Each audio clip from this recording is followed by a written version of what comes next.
In the winter of 1959, a young and vibrant group of hikers set out on an expedition that would become one of the most mysterious and haunting tales of the 20th century.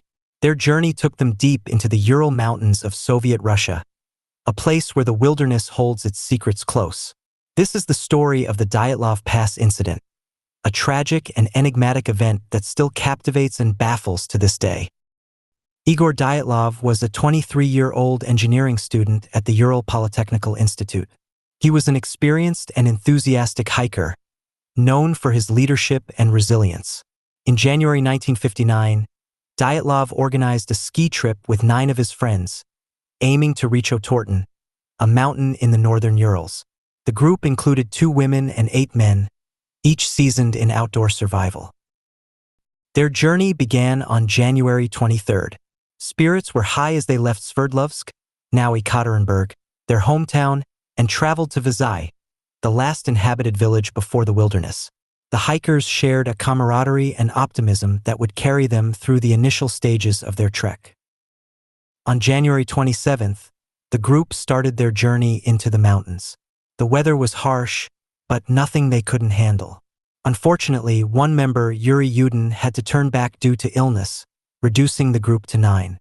They pressed on, undeterred by the loss of their friend.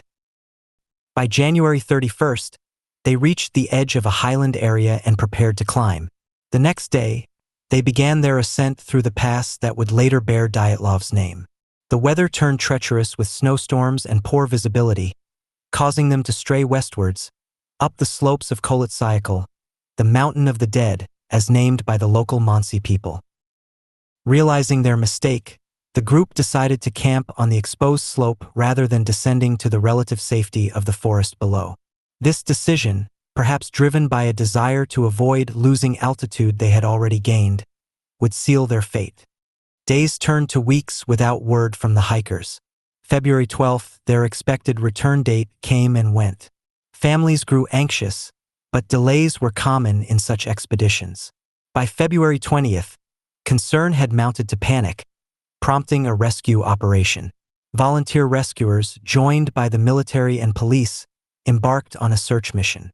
On February 26th, searchers stumbled upon the hikers' abandoned camp. The scene was chilling. The tent was torn open from the inside, and all their belongings, including warm clothes and shoes, were left behind.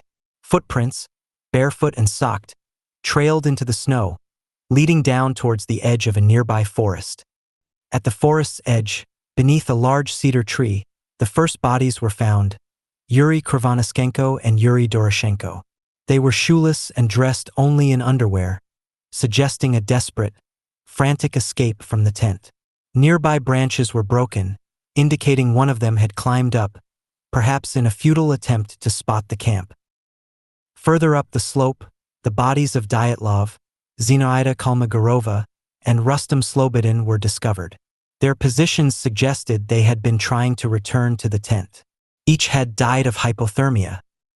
The search continued, and on May 4th, the remaining 4 hikers were found in a ravine, covered by snow. These bodies told a more disturbing story. Ludmila Dubinina, Alexander Kolevatov, Nikolai Thibault-Brignoles, and Semyon Zolotaryov were better dressed, possibly with clothes taken from the dead, but had suffered severe injuries.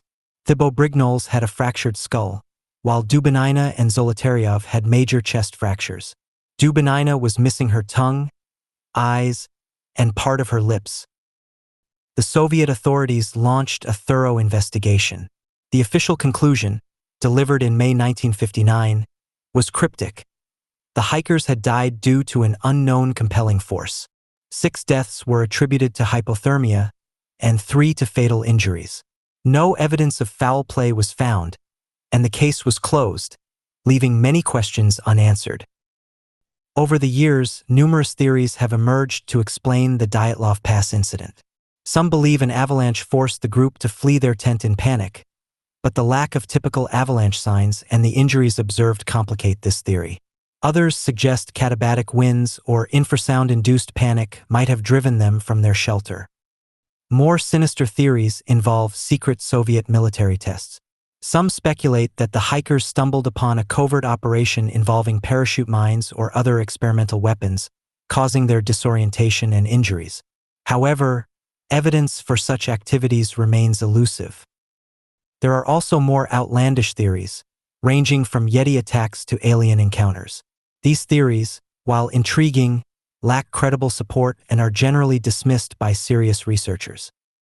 In 2019, the Russian government reopened the investigation, spurred by continued public interest and new scientific methods. In 2020, they concluded that an avalanche was the official cause of death. Advanced simulations suggested that a small slab avalanche could have occurred, causing the hikers to panic and leave their tent. However, this explanation still leaves many unsatisfied. The Dyatlov Pass incident has left an indelible mark on the collective imagination. It has inspired countless books, documentaries, and films, each offering different interpretations and theories. The pass itself has become a pilgrimage site for adventurers and mystery enthusiasts alike, drawn by the allure of the unknown. This tragic tale serves as a reminder of the unpredictable and often unforgiving nature of the wilderness. It also stands as a testament to the human spirit, the quest for answers, and the enduring mystery that continues to captivate and perplex. As the wind howls through the Ural Mountains, the ghosts of Dyatlov Pass whisper their secrets, forever eluding the grasp of those who seek to uncover the truth. The mystery endures, a chilling testament to the power of nature and the enigma of human endeavor.